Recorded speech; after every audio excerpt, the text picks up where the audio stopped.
So one of my very, very best clients and fiduciaries introduced me to a estate planning attorney. And I always find when the name legacy is critical in their marketing or in their name, it tells me they're really right on point. Cedric Collins is a local, to me at least, in West Los Angeles, estate planning attorney who's in this space. And I just want to get a chance to share him with you. Cedric, thank you so much for taking time with us. Bill, thank you so much for having me on. It's a pleasure to be with you here and to join you.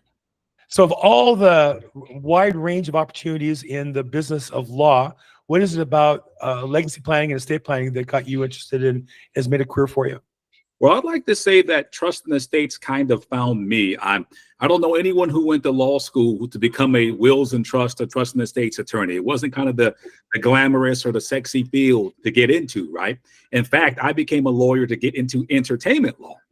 And I worked in higher education for a number of years before starting my own practice. And unfortunately, the university that I worked for went out of business. That was my very first job as an attorney. So very early in my career, I had to make a crossroads. I think I was at a crossroads. I had to decide, was I going to go work in corporate America, get a job at a law firm, or just maybe hang my own shingle? But what was interesting, Bill, around that time, there were several prominent entertainers that were passing away. Not to name their names here, but they were pretty big names. And what was interesting is that they didn't have their affairs in order. Isn't it amazing? It's just stuff. 1 second. Isn't it just amazing? Because they all have attorneys and attorneys and attorneys and attorneys and agents and this and that and accountants. And nobody stopped. These people say, stop 1 second. Do you have like a master plan to this whole thing? Exactly. And that's what you would think, because we think that it's true that they have more to lose. They have more at risk. Maybe they have millions of dollars estates and they have these royalty streams that are coming in from their music and films, but yet and still they don't even have even a basic will in place, many of them. And it's kind of the taboo topic. I think that's what it is, because it's a tough thing to face your own mortality, especially when you think that maybe you're a megastar, right? We want to believe that we're going to live on, and that's just not the way life works. And if we don't have our affairs in order, we just see the case after case where families are duking it out in court in the aftermath. And I think this is where we as realtors have a chance to stop. You know, famous people of all types. You talk about entertainers, Howard Hughes famously, Michael Jackson famously, Aretha Franklin with Wilson's sofa at home. And nobody had the courage to stop to say to them, excuse me, you're buying a house here. The right way is to buy it with a trust or the estate plan. Let's stop and do it right now, since we're making this change, and avoid changes later. Nobody in their life had the courage to do that. And as real estate agents, I'm challenging all of us to have the courage to say to our clients, look, you're buying the house now, or you're selling your house now. Now is the time to do it. You've been thinking about it. You talked about it. In many cases, they meet with an attorney and come back and don't finish the plan. So, you know, so one of the things I've noticed, and I've interviewed a lot of estate planning attorneys, is there's two sides. There's the technical legal side. I don't know how to evaluate an attorney one versus the other on who's the best. But there's also the soft side. There's about communication, follow-up, maybe motivating people, pushing them a little bit. Talk a little bit about the soft side of yours. We talked a little bit offline. Talk a little bit about the soft side, communication, and relationship, that I think is really critical in getting results for the customer rather than just billing them. Absolutely. That's really a great point, because with the advent of AI, artificial intelligence, and the information age, where many people feel, hey, the confidence that they can just go online and kind of take a DIY approach, which is very transactional in nature. And see, one of my philosophies is I believe that a family's legacy and what they worked hard to build is so much more than a stack of documents. I could very easily just charge a fee by going into my office and coming back with a template that's somewhat customized, but it's the same template I use for every family before you. But that doesn't capture what makes your family dynamic unique and different. So I take a relationship approach where I get to know the client's sensitivities, their areas of vulnerability, their values, and we can customize a plan for that unique family's household. And so that's what legacy planning is really about, as opposed to just drafting documents and not really having the confidence whether that document's even going to work. And part of that relationship that we have gets the client the confidence that, hey, I'm working with somebody that I trust. I'm working with somebody that understands the needs of my family, and my plan has been tailored in that fashion. You know, there are online services that are easy to do, but the reality is it's kind of like working out at your own home. Some people have the discipline to do that. Some people need a trainer or need to go to the gym to go to a class. I swim the swim team. I need my coach to push me to swim. I could go on my own and save money. I just won't go. And I think Yeah. the same is with estate planning, that you need an attorney that I think that you trust and respect. And most people really can't do it on their own, even though technically they can. They're just not going to finish the job without somebody kind of holding them accountable. At least that's my experience. One of the other areas, there's two areas that I see trip up customers all the time. One is in funding the trust, right? I try to explain to customers that the estate plan is like buying a safe box for your home. You want to put all your coins, your collectibles, guns, whatever, valuables into a box to keep them safe in case somebody breaks in the house.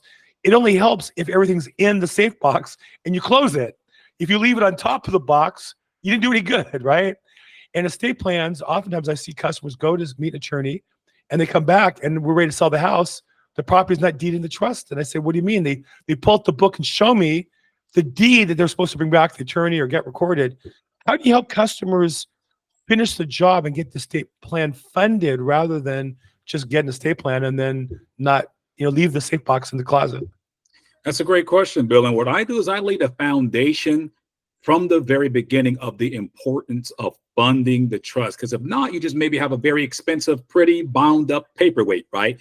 And it can actually cost more to have the property put in once something happens, because there's petitions that need to be filed with the probate court that outweigh the cost or are more expensive than the trust itself.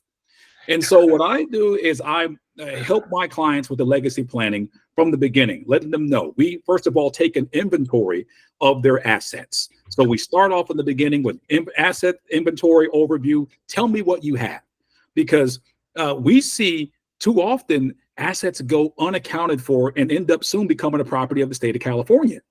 And so what my job is when I'm working with a family, I want to make sure everything that they've worked hard to build over their lifetime ends up in the hands of the right people at the right time, and not in the hands of the state or federal government. So I stress the importance of funding. We talk about it in the trust design phase. At the signing, I give them both verbal and written instructions on how to make sure everything that they have is either owned or controlled through a beneficiary designation by that trust. So they're going to hear me say it multiple times over several weeks. They're going to get explanation in writing of how to do it. And I also, at no additional charge to my clients, I'm able to do that right now.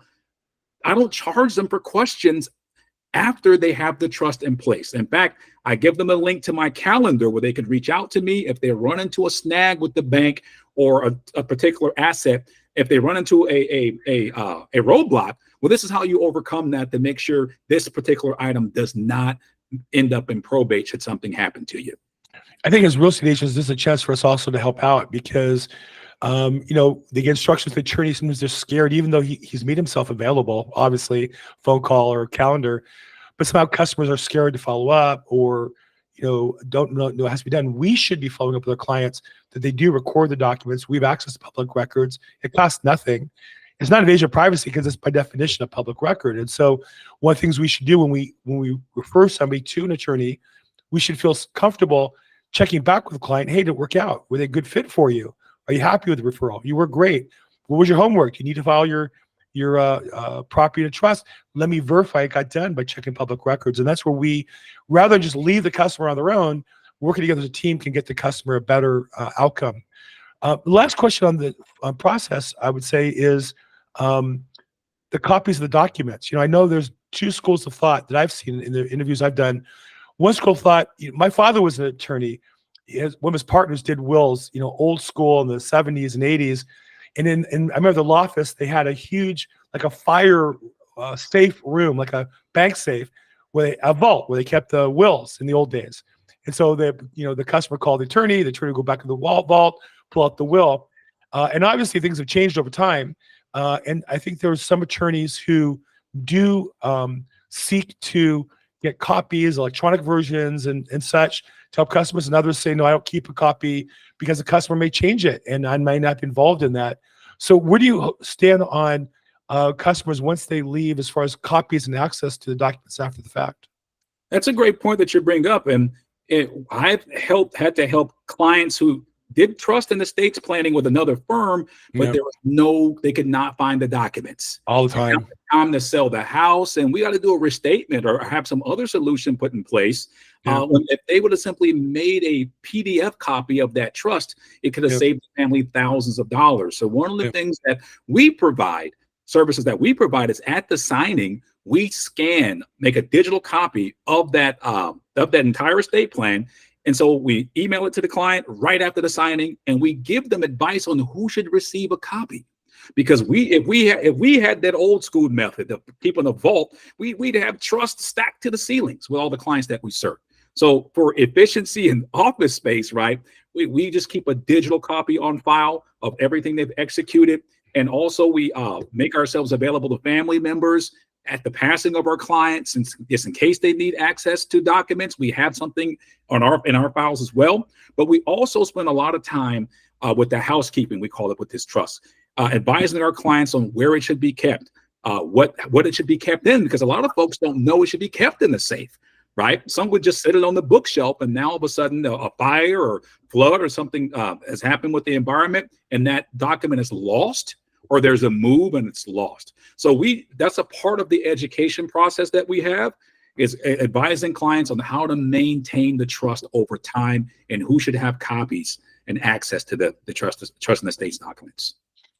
Well, and I appreciate all the details. If you want more information, legacy1law.com is the website.